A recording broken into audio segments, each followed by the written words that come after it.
Ira Schoffel likes to be kind of like the constant. He's the Polaris of Warchant.com.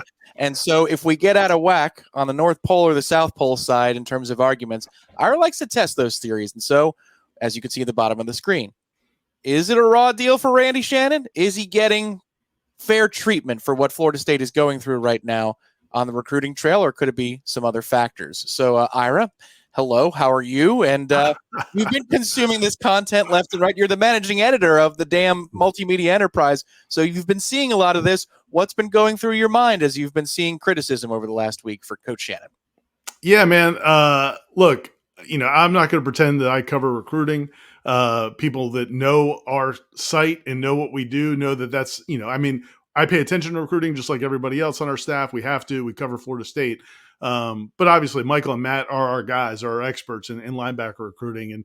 And so Michael was a little critical of Randy last week. I know Jeff and you guys on your show were critical of Randy Shannon last week for missing out on Tavion Wallace, the third linebacker that they missed. But as I was watching all this, and I get it, man, like, I am, if there were approval ratings after those videos, I'm sure those guys got 99.9% approval ratings, and I will not get a 99.9 on what I'm going to say. But yeah, man, it's not really about being a contrarian. It's just about kind of seeing things from a little bit different perspective. I didn't, as we all know, like, I didn't grow up a Florida State fan, so sometimes I'm not as emotional. I'm not in the weeds of recruiting, so I probably have a different perspective there. So I just wanted to kind of, I reached out to you because I just want to get out a different perspective that I don't know if many fans are going to agree with or not. We'll see. We'll see what the response is, but it's just some things that I think that people need to pay attention to the context. I think there's a lot of context with this situation, and I'm not here to just defend Randy Shannon blindly or Florida State's linebacker recruiting, but I do think there's some context that, maybe I can help bring to the overall discussion. As I understand it, you brought a 3-point plan to convince the folks too that they might need to pause for just a minute. Right. Take a breath, everybody. Take a breath. I will serve Ira somewhere in the middle of myself, an arbiter of the people, not an arbiter of our staff, because if I did that, I might be throwing things on this side of the screen. But I'll be an arbiter of the people. Go ahead. What you got? Yeah, I do have 3 main points, as I told you before, and I think they're not all weighted equally. But I'm going to start off with one thing I do want to point out. I felt like as I consumed some of this content, as I watched our videos and read what people are saying on our message boards and also on social media, like it felt like if you didn't know anything else, if you just watched some of these reactions, you would have felt like Florida State hasn't signed a decent linebacker or had a decent linebacker on the field in years. And I'm like, I could have swore they signed Blake Nicholson last year. And Blake Nicholson was a top 20 linebacker in the country, and they think he's going to be a superstar, like the staff does. I mean, I think he looks like a really nice player. They think he's going to be a superstar. And while Randy Shannon was linebackers coach, they brought him in last year.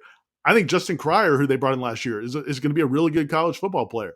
That was kind of a weird situation. He fell to them late. He went in the portal after things went off the rails at Northwestern, but they did get him. And even with, I'm sure the people who really pay attention to recruiting are going to say, well, does Randy get credit for Blake Nicholson? Derek Ray, FSU's general manager, is from out west. They had a connection there that helped.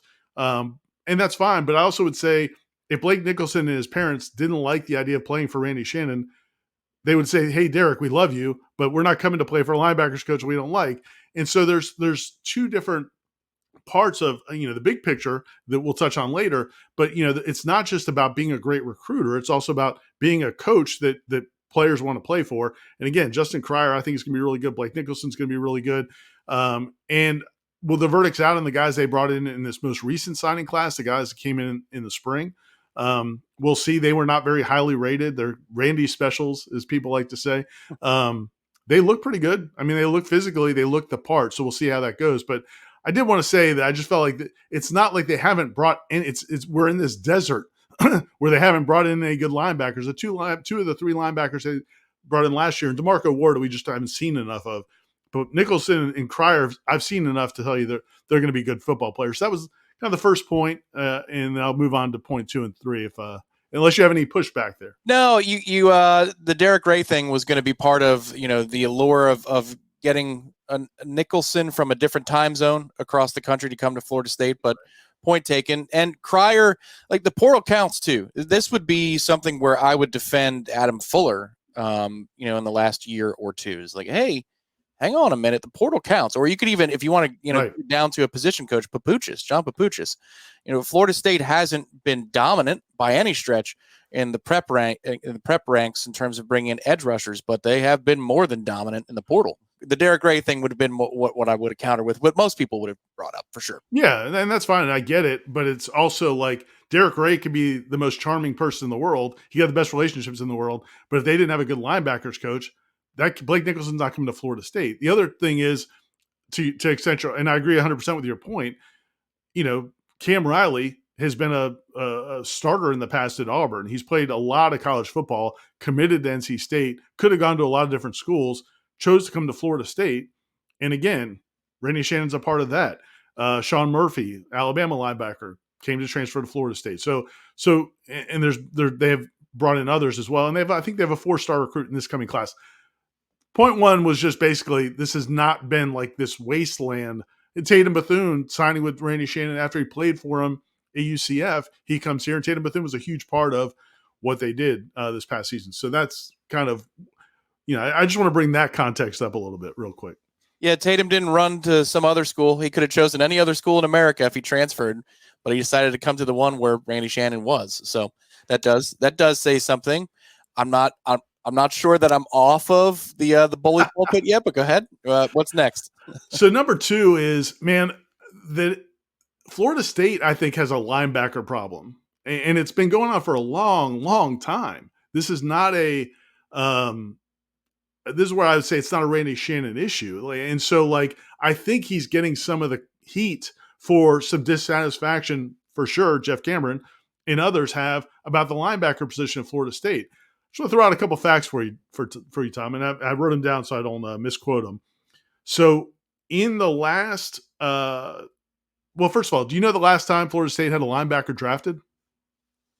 Oh, man. I don't think Matthew Thomas was. If he was, then stop me. He was not drafted. Was it Terrence Smith? Who was it? Telvin Smith. Telvin, okay. 2014. Yeah. 10 years ago. It's the last time Florida State had a linebacker drafted. Not drafted in the first round, just drafted at all. So the last 8 linebackers they've had drafted, they had a good run there in the 2007 to 2014. In 2014, Telvin Smith in the 5th round. Vince Williams in the 6th round went one year earlier. A year before that, Nick Moody went in the 6th round. They haven't had a linebacker in the first 3 rounds of the NFL draft. Florida State University, home of Derek Brooks and Marvin Jones, all these great linebackers, that it's like Florida State's birthright to have great linebackers. They haven't had a linebacker go in the first 3 rounds since 2007. 17 years. So is this a Randy Shannon problem? They haven't, their signings at linebacker in the last 10 years. Blake Nicholson was a top 20 linebacker nationally. Before him, you had the great Xavier Peters in 2018, who was here for about 10 minutes. Yep. Before him, you had Dontavius Jackson in 2016. He was number 12. Xavier Peters was 16 industry ranking. The last time they had a top 10 linebacker, like one of the top 10 linebackers in the country, also 2014, 10 years ago, Delvin Purifoy was the number 10 linebacker in the country. We need to maybe revisit who did those rankings, and also Jimbo Fisher signing, because he didn't do anything at Florida State. And Matthew Thomas, the year before that, 2013, was the number 2 linebacker in the country. So my point to you is, there's a couple of reasons I think Florida State has not recruited well at linebacker, but I wouldn't put Randy Shannon at the top of that list. Number one is they haven't produced. This has not been a defense. Charles Kelly ran a 4.25.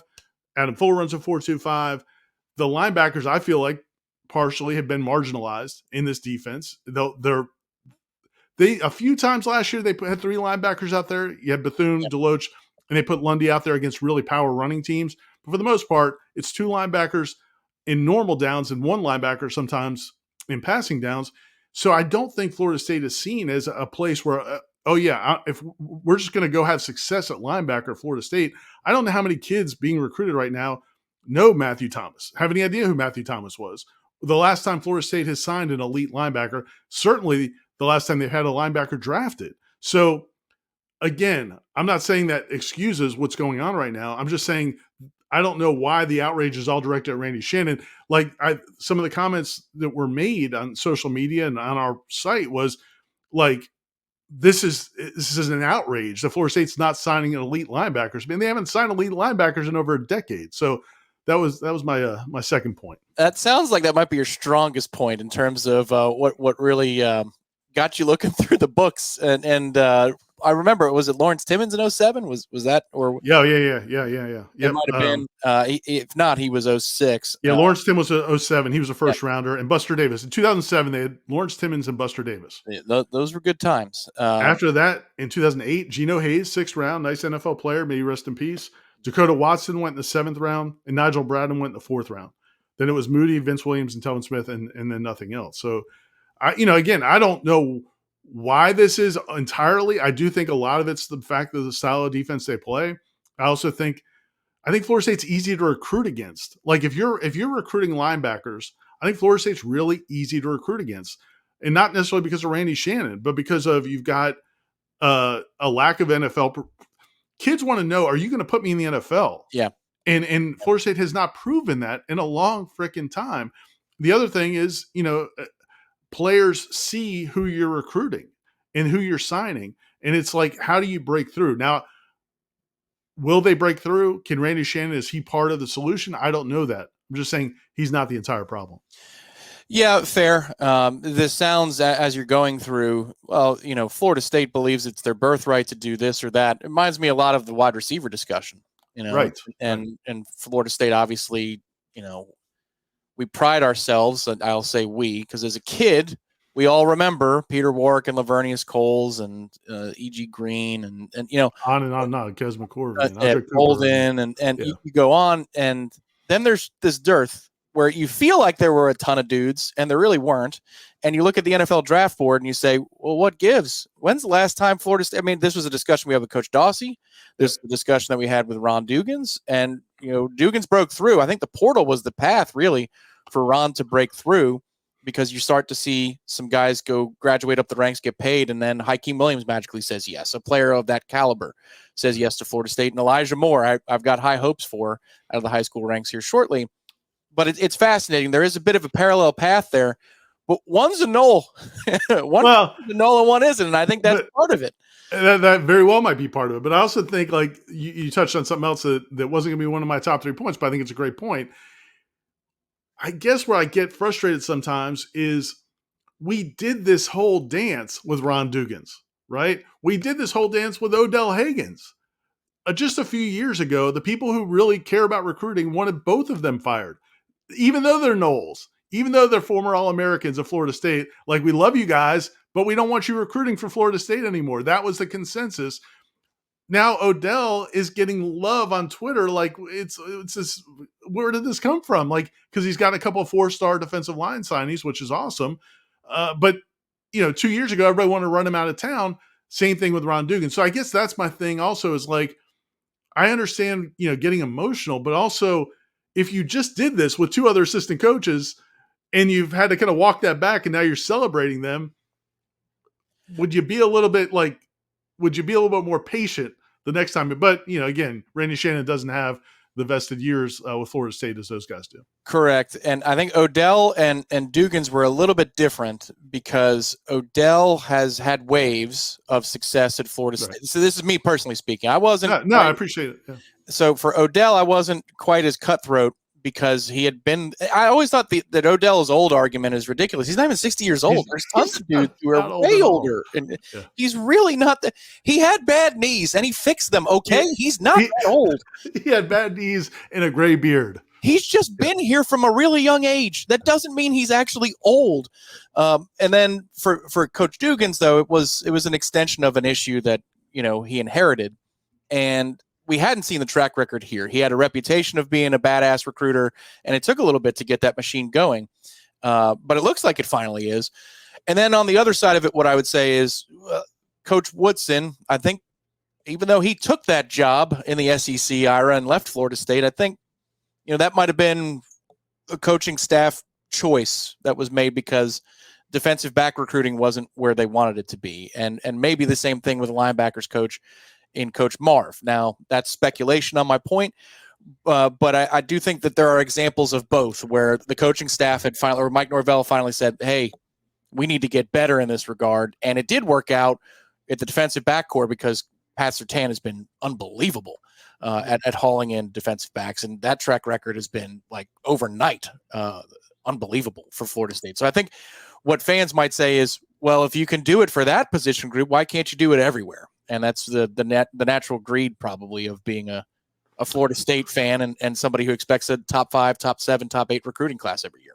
That is going to be what I address in my third point. So great segue there, Tom. Oh, well, I put it up for you. Real quick before that, though, also just to kind of follow up on what you're saying about the receiver recruiting, again, I did an interview with Dexter Carter here a year ago or so when his son committed to Florida State. And one of the things that Dexter said was he wasn't sure about Florida State. He wasn't going to tell his son not to consider Florida State because they have not produced NFL wide receivers. The only reason he changed his tune, and Dexter Carter is a Nole through and through, had played for Florida State, loves Florida State, cheers for Florida State every time they play, but he didn't really want his son to be a receiver at Florida State because they had not put any receivers in the NFL. Again, that just goes to that point. This is a guy who is a diehard Nole and was concerned about his son. Now we'll see if Florida State ends up getting him. He's opened up his recruiting process, but that's a diehard Nole who was looking at the fact that FSU wasn't producing NFL receivers. So kind of going back to that last point, if your kid or your friend or family member is a linebacker and other schools are pointing out, man, when's the last time Florida State put a linebacker in the league? Is it Derek Brooks? Just sarcastically, that's going to be a challenge. So my point is, Keon and Johnny, those guys kind of, I think, legitimized, Ron Dugans and Hakeem Williams and Destin Hill. If he has the career we think he's going to have, that's all going to change. But it's hard to recruit against them. It's hard to break through that. It's not necessarily about you. It's sometimes it's about those circumstances. Yeah, and this is it's a tangent. It'll be a short one, and we'll get to point 3. I've got a lot of gripes with Deion Sanders. Telling Noel Devine not to come to Florida State was not one of those gripes. Like, I understood why he said don't go. At the time, the offensive line situation of Florida State, the track record, it didn't make sense. Now, that's going back to my college days. I'm sure there's some younger viewers who are like, who? So what's point 3? So I'm going to take the other side of what you just brought up, because I don't know if I ever really bought into the idea that Marv and Woodson were pushed out, because I don't know how hard Mike Norvell fought to keep them. But I also don't know if I believe they were pushed out because they both got really good jobs. In fact, promotions. Like Marcus Woodson became a co-defensive coordinator and made more money. Marv went back to play for his coach and is in a really good position. I think he made more money. So I know that there's a feeling that Florida fans wanted them gone, and then they left and took other jobs. And maybe Mike Norvell didn't fight to keep them. Fine, that's possible. But my point is, if you look at how Mike Norvell has built his staff, right? How many elite recruiters has he brought into Florida State? So you mentioned Patrick Surtain. I think he has a chance to be an elite recruiter. He's apparently has a spell over some of those kids in South Florida. They've done an amazing job. Kids like him. They believe in him. He played at the highest level. I think he's a huge reason they got Marvin Jones to transfer in and Earl Little to transfer in, the guys who played for him in high school. They've obviously recruited well DBs. I love the DBs he's been bringing in since he's been here. It's been, you can complain all you want about KJ Bolden not signing for Florida State. I think the DBs they brought in these last 2 years have been incredible. Yeah. To echo your point, I think they're going to be great at DB for a long time. Patrick Surtain, I think, has a chance to be an elite recruiter. He had never done it before Mike Norvell hired him. So it's not like he was a mercenary recruiter that he brought in just to be a recruiter. He liked him as a person. Like, think of, and this is an exercise for anybody watching this. Think back to any interview you've seen with Mike Norvell where he talks about hiring a coach, or those assistant coaches when they talk about how they were hired. I don't think any of them have been hired because they were good recruiters. Like Alex Atkins, I think, is an elite recruiter.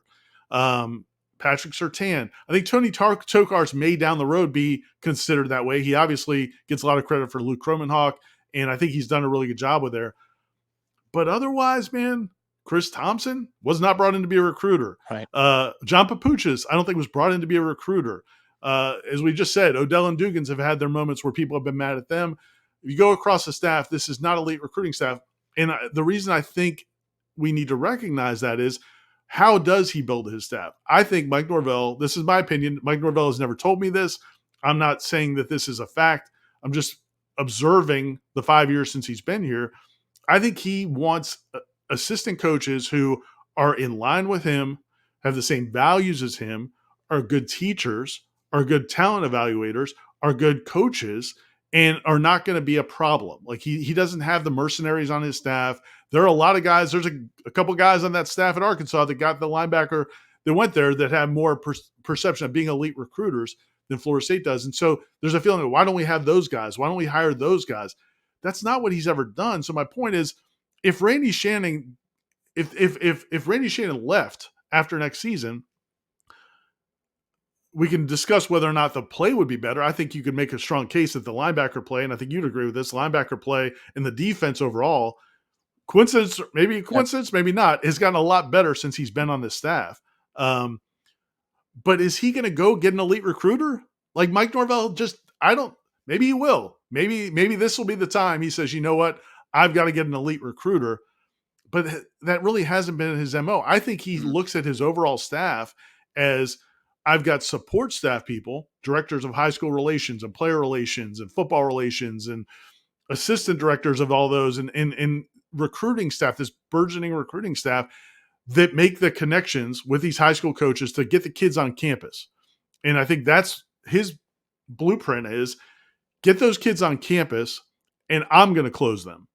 I think Mike Norvell thinks he's the recruiter of the coaching staff, and not that he's a glory hound. I just think he believes that his message, which is, come here, you're not going to love me, but you're going to work hard.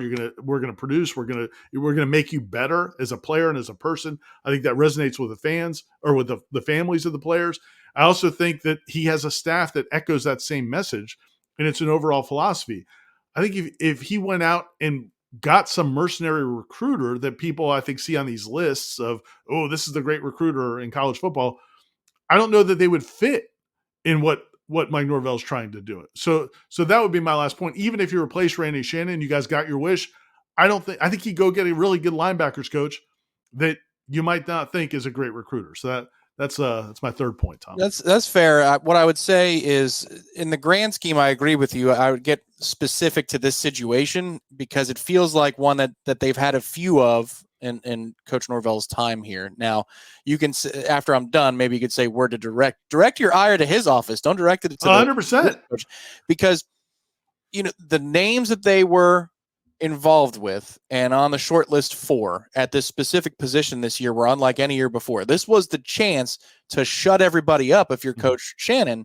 And it's not about Derek Ray. It's not about anybody else. It's because when you're in on Gavin Nix or Rainey Sale or Alford or obviously Tavion Wallace, and I know there's this cycle is not over. Like, so there is the number one linebacker in the country, Ty Jackson, just announced. Correct. He's coming, and I'm not pushing that. I don't expect them to get him.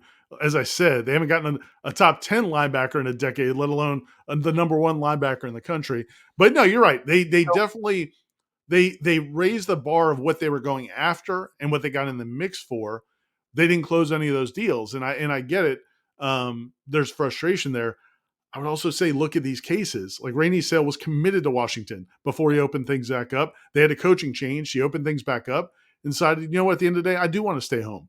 Tavion Wallace, the thing that really I think to me, Tavion Wallace was the kerosene on this fire. And I get it, because in a lot of the interviews, he's been saying that Florida State was number one. Florida State stood out. It wasn't like he was, if you go back and read his quotes, it's not like he was ever like, oh man, it's Florida State and everybody else. It's just, I like these schools. He always mentioned Arkansas as one of the schools. People didn't pay attention, but Florida State, is ahead. Yep.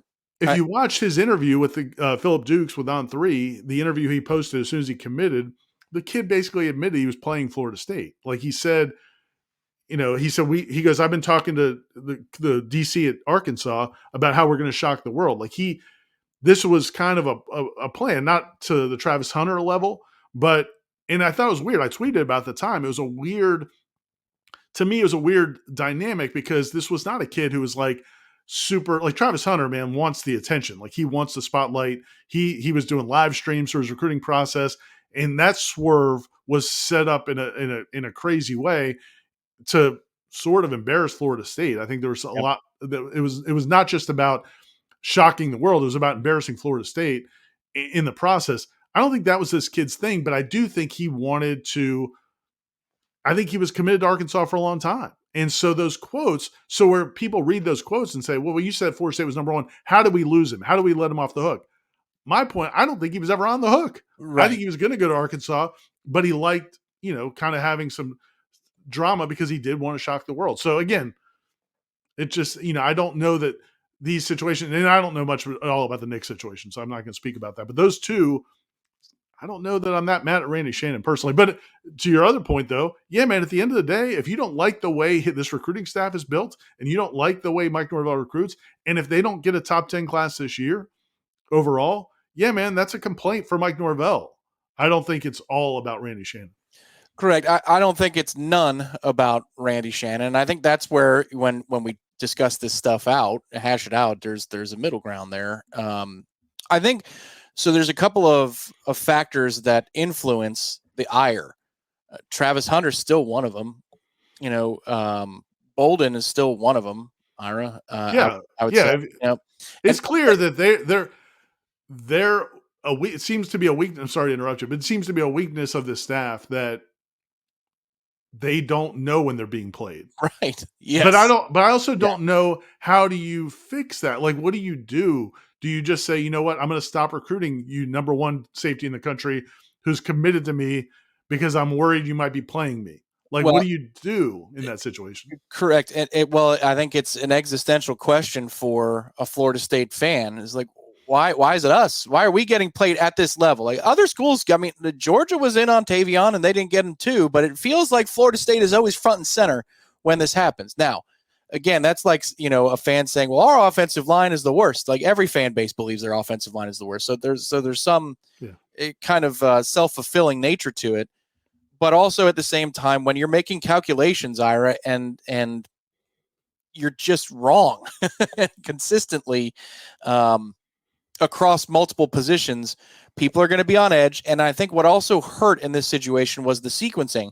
If Tavion went first and then it was Nix and then Rainey Sale and Tavion chooses Arkansas, my personal gripe is I wonder if they don't double down and make a better offer, pitch, whatever they needed to do to maybe one of those two linebackers and they come home with a prospect. It's just what hurts is it almost felt like, well, when Rainey Sale commits back to Washington, well, no big deal. Watch out in 2 days' time. And then Nix chooses Miami. We didn't really feel like we were going to get him. Watch what happens in 24 hours when Florida State gets their guy. And it culminates with strike three. Like Tavion wasn't strike one in the sequence. Of course, he had to be the final step. He couldn't have been in the middle either. He had to be the last one. And it feels like you come away with nothing. And my question that I can't know the answer to, is if Tavion went first in that order, does Florida State come away with one of the other two? Because maybe they make a last-second pitch. And that would come back to, damn it, if you were short, if you're like, well, it's gravy if we get these other two because we're going to get Tavion. Well, that was a hell of a thing, man. And I think that's where you can hear it. That's where the frustration comes from. Is like, we've done that a few times now, and it's not always Randy, but man, it's he just was the latest example of that same kind of frustration.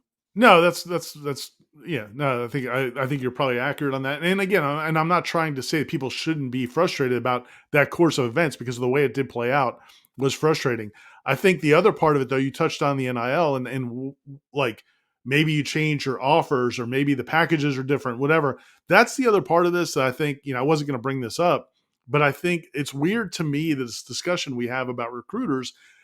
Look, man, it's always been kind of weird, like when people say, okay, you need an elite recruiter. In the old days, what did that mean?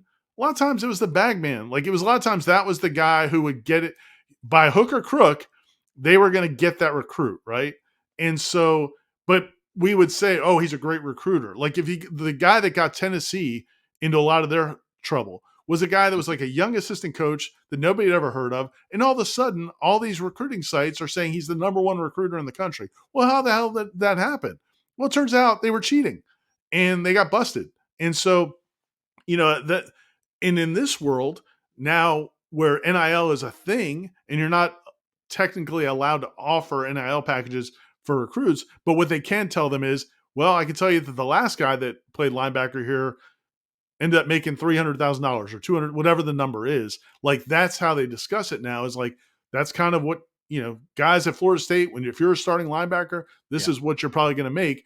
Well, is that being a great recruiter? Like, do we factor that in with some of these SEC schools who can obviously offer more money because they have more money to play with? So that's like the other kind of like thing on the fringe of this whole discussion, where I kind of see where Mike Norvell's going. And again, going back to you, like you pointed out that Chris Marv wasn't a great recruiter. To back up my point, he went and hired Randy Shannon, who's never been seen as a great recruiter. Right. So right. it's not, that's obviously, that has not been Mike Norvell's like thought process. Now, again, if they don't have a top 10 class again this year and they get played again on signing day and that's an issue again to discuss, and Mike Norvell can discuss it. But then I think you have to look at the big picture point and say, well, who's mad about having Mike Norvell as your head coach? It's gone incredibly well. So we're not all perfect. Maybe he has a blind spot when it comes to kids playing him. I don't know.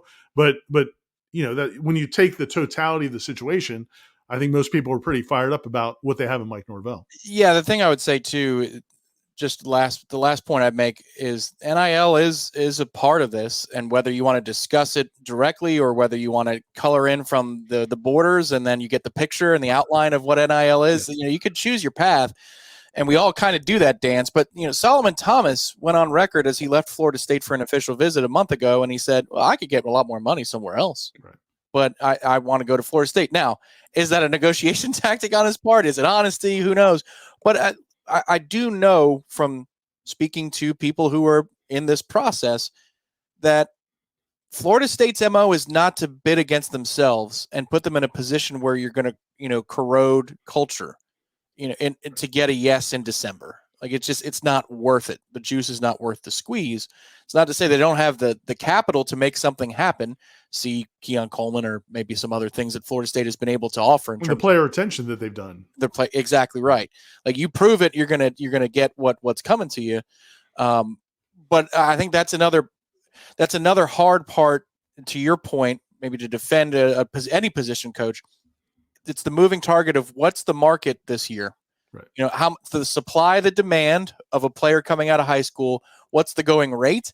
And is that really reasonable? Because what if we pay the going rate for this kid who hasn't proven anything and we bring him into a room, a linebacker room, a defensive back room, that you have a bunch of studs and he's going to be elevated as our most compensated player? Like, that's a very tough thing to navigate.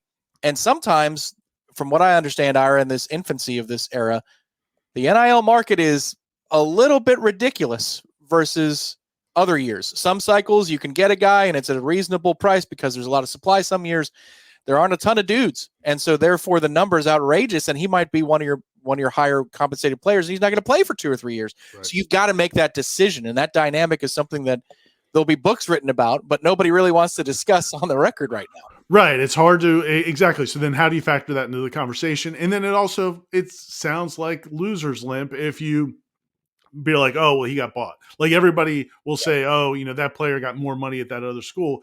I do think, to your point about Solomon Thomas, is like there's the equation that players, I think, are looking at a lot of times is, what is the NIL opportunity while I'm in college? And also, what can you help me become as an NFL player? Uh-huh. And so that's where a guy, like Solomon Thomas, believes Alex Atkins is going to make me a better offensive lineman. He's going to help me, and Mike Norvell, and they're going to help me become they look at Darius Washington. I think a lot of players right now, when they're recruiting offensive linemen, they're pointing to Darius Washington was a guy who was not recruited by a lot of schools coming out of high school. He was basically a 3-star kind of recruit. Yep. Was not he was not on anybody's really radar nationally. Florida State brought him in. He was first team All ACC last year at left tackle. So, and Mike Norvell says he's going to be an All-American left tackle. So now you're pointing to that. Like, well, this is what we've done. We've taken these guys and done that. So that is part of the equation for a lot of players, but not all of them. Some of them only care about the NIL. Mm-hmm. I mean, that's the reality. And I think what we've seen out of Florida State, from what we've heard and watched and witnessed, if a kid is only about the NIL, Florida State's probably not going to win that battle or try to win that battle. Yeah. Like, that's not what they want, because Mike Norvell believes in kind of this big picture approach of getting a team to all buy in and believe. And to your point, like, not have one linebacker making twice as much as the starting DBs are making when he hasn't done anything yet. So that's part of the picture. But like you said, it's impossible to really discuss. So these are all wonderful points, and still Florida State should make sweeping changes yesterday, Ira. This is ridiculous. It's a good discussion to have, because your football, when you're watching it and assessing it, and, you know, I'm an amateur at that, but like if Dominic Robinson or maybe somebody that we're going to bring onto the channel here soon is breaking down a play, you can't, it's like a spider web. You're trying to pull it at a thread, but everything comes with it because it's the ultimate team game. When you're assessing recruiting or the approach of portal versus high school prep recruiting, it's kind of the same thing. Right. There's an NIL thread. There's every kid's weird and different, and every coach has a little bit of a different quirk. It's hard to pinpoint one thread as an issue. Like, I would agree with you there. It's just over a longer sample size. If Florida State, like you're talking about, is still not coming up with top 10 classes, and linebacker is one of the worst position groups there, I think that's, people are going to look for the low-hanging issue, and it seems like linebacker is that of the moment, and it's sticking out. Right, and then that's fine. And that's, you know, what I would have said if I did like a preamble to this conversation, and I'll say it here in conclusion, is I'm not trying to like say that I think Randy Shannon's like the greatest linebackers coach in the country, or that they don't have to consider what they've got there. I'm not friends with Randy Shannon. I'm not doing this for access. I'm not scratching his back by defending him. I just want to give a more of the context to the picture. And I think we've done that. Like, again, people now, if you've watched this, we've gone on way longer than we expected to go on. You may walk away from this saying, yeah, they still need to fire Randy Shannon. But hopefully I've brought a little more context to the conversation. I think, and you brought up some really good points as well. So hopefully maybe we've just kind of maybe filled in the picture a little bit more completely. And if people still want to fire the guy, have at it. I just wanted to add some to the conversation. Maybe this should be a feature hour. We can call it constructive critics, constructive critics. Right. And then we'll work through it. Yeah, that's right. Does everybody feel better? I feel a little bit better. This is why communication works, everybody. And this is why we are at warchant.com, one of the outstanding multimedia outlets across all sports, but definitely in this space, number one. So head to warchant.com today for the latest on Florida State recruiting, for the latest as we're turning the page here, Ira. Within 2 weeks will be ACC kickoff. Florida State has newcomers coming up, interviews with 4 new players on campus for this football season, including my guy Elijah Moore. That's coming on Wednesday here on the channel. It's $1 for 2 months. This is for you multimedia users out there. Use the code FSU1 if you're a new subscriber to warchant.com. It's $1 for 2 months. Sign up. You will not be disappointed. That puts you into football season. You get on the other side of the Dublin trip and the Boston College game if you sign up today. So we appreciate your consideration. And as always, please throw a like underneath this video and subscribe to Warchant TV. For Ira, I'm Tom. We'll talk to you next time when there's a fire we need to put out right here on Warchant TV.